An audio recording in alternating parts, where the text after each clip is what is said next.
75-78 वर्ष तक प्रवचन सुनते रहे, लेकिन परिवर्तन कुछ नहीं। चाबी का गुच्छा अंटी में टांग करके घूमते हैं, पद नहीं छोड़ा। त्याग के प्रवचन बहुत सुने, निधन न मम के प्रवचन बहुत सुने, लेकिन 87 साल का बूढ़ा हो गया है, अब भी आर्य समाज का प्रधान बनेगा तो कौन? वही, इसी को बनाओ। रोहतक के एक आर्य समाज के प्रभु उसमें चुनाव हो रहा था, वही 87 साल का बूढ़ा प्रधान बदल दिया समिति वालों ने। समिति वालों ने प्रधान बदला, 87 साल के बूढ़े का लड़का आकर के समिति को कहता है कि भाइयों, मेरे पिताजी को प्रधान पद से हटाओ मत, नहीं तो ये मर जाएंगे, मर जाएंगे पद से, इतने चिपके हुए हैं। और प्रवचन सुनते हुए कितने साल हो गए? 75 साल हो गए प्रवचन सुनते हुए, परिवर्तन नहीं हो रहा। महर्षि कपिल कहते हैं, न श्रवण मात्रा तत्सिद्धि, केवल और केवल सुनने मात्र से सिद्धि प्राप्त नहीं होगी। शिष्य खड़े होकर के कहता है कि गुरुदेव, फिर हम आपका प्रवचन सुनना, आपसे पढ़ना छोड़ देते हैं जब कुछ होना ही नहीं है। महर्षि कपिल कहते हैं कि ना, मेरी बात का अन्यथा अर्थ मत निकालो, गलत अर्थ मत निकालो।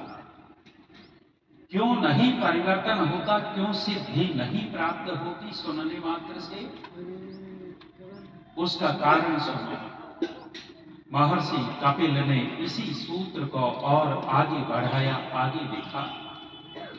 अनादि वासना याह बलवत्वा, कहने लग गए कि सुनने का प्रभाव इसलिए नहीं पड़ता क्योंकि अनादि वासनाओं के बलवान होने के कारण हमारे मन के अंदर जन्म जन्मांतर की वासनाएं हैं, और उन हम वासनाओं को पोषित करते रहते हैं, उनकी सुरक्षा करते रहते हैं, उनको हटने नहीं देते, और वो बलवान हो जाती हैं।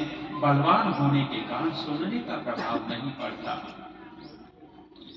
वासनाएं, अंदर की वासना जब तक रहेगी, जब तक हम अपनी वासनाओं को पोषित करते रहेंगे, तब तक केवल सुनने से परिवर्तन नहीं होने वाला।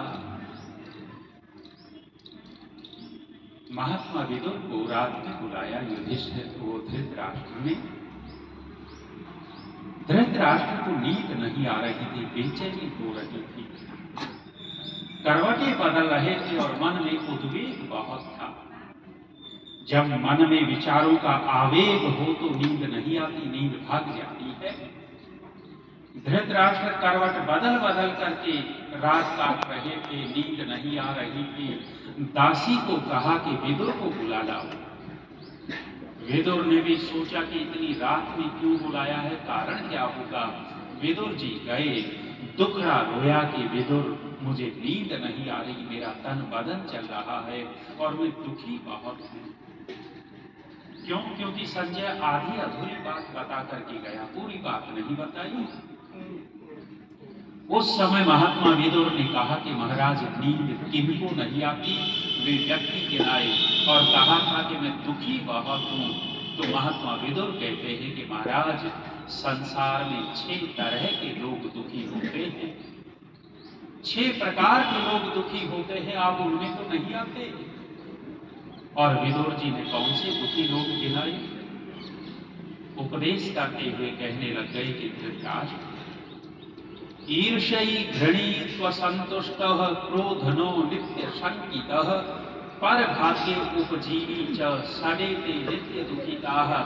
सट एते नित्य दुखिता, ये 6 लोग नित्य दुखी रहते हैं, कभी कभी नहीं। और ये जो भी गिनाए हैं, अंदर की वासना वाले व्यक्ति गिनाए हैं। वासनाएं जिसके अंदर है वो दुखी रहता है, सुनने का प्रभाव नहीं पड़ता। पहला दुखी व्यक्ति कौन गिनाया? कहा ईर्ष्यी, जो ईर्ष्या करने वाला व्यक्ति है वह दुखी रहता है। और आप ये बताओ कि ये ईर्ष्या शरीर में रहती है या मन में रहती है? मन में रहती है। यदि शरीर में ईर्षा रह रही होती तो किसी सर्जन के पास जाते, कहते कि डॉक्टर साहब चीर फाड़ कर दो और निकाल करके फेंक दो, दुखी बहुत कर रखा है। लेकिन ये ईर्षा शरीर में नहीं रहती, ये ईर्षा मन में रहती है। और मन का सर्जन कौन होगा? ये ईर्षा बड़ा भयानक रूप दिखाती है। ये ईर्षा ही हमारे आर्य समाज को खा गई खा। आर्य समाज का सबसे बड़ा पतन जो हुआ है, केवल और केवल इस ईर्षा के कारण हुआ है। आपस में अधिकारी पतन मानते हैं। बना पा रहे हैं,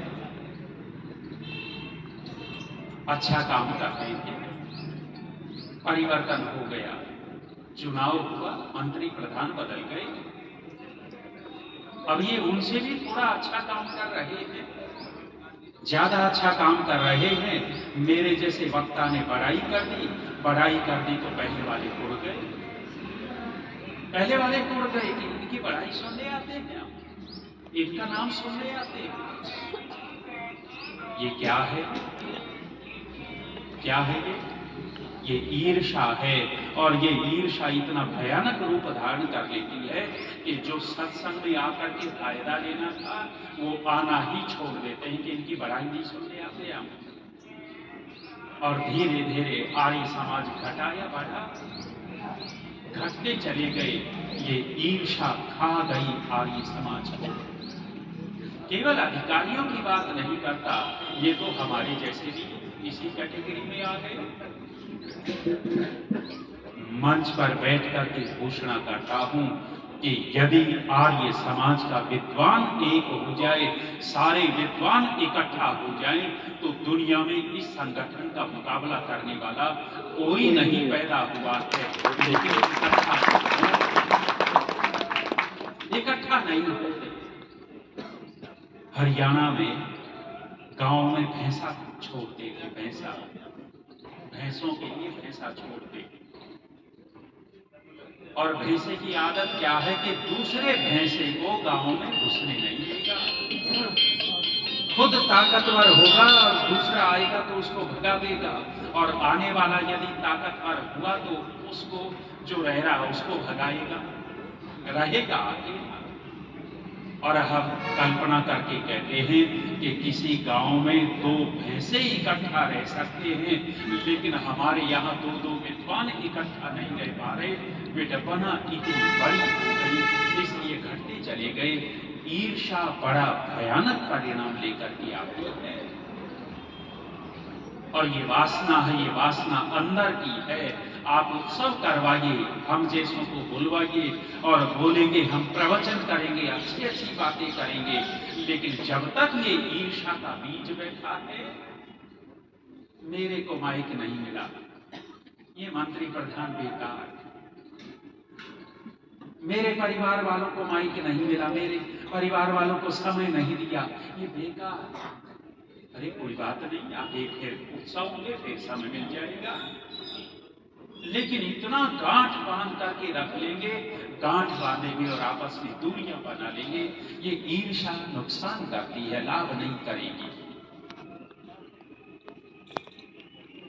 आरएसएस वालों को देखिएगा, हम कितने पिछड़े हुए यहाँ आर्य समाज की बात कर रहा हूं। जब शाखा लगती है, शाखा नायक उनकी शाखा लेता है, महीने भर तक एक व्यक्ति आता रहा और 2-3 दिन आया नहीं तो आरएसएस का जो शाखा नायक है वो उसके घर के चक्कर काटेगा कि भाई आया तो नहीं, घर में कोई समस्या तो नहीं हो गई, बीमार तो नहीं हो गया, उसके घर के चक्कर काटेगा, बार बार बुलाएगा।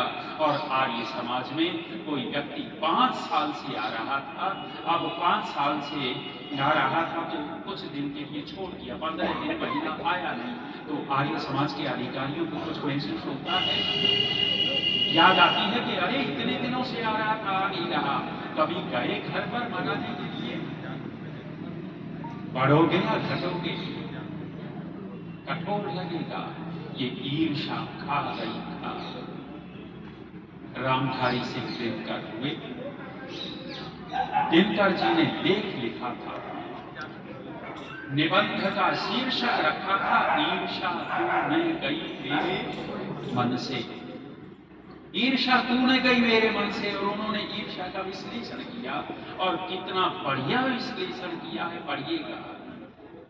वे कहते हैं कि समाज में दो तरह के लोग, एक शोक चिंता करने वाले, दूसरे ईर्षा करने वाले।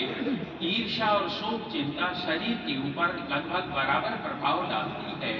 जो शोक चिंता करता है उसकी भी भूख चली जाती है, जो ईर्षा करने लग जाता है उसकी भी भूख मर जाती है, जो चिंता करने लगता है उसके चेहरे की कांति झड़ जाती है, और जो ईर्ष्यालु व्यक्ति है उसके चेहरे की भी कांति झड़ती चली जाती है। लगभग दोनों का शरीर के ऊपर प्रभाव एक जैसा।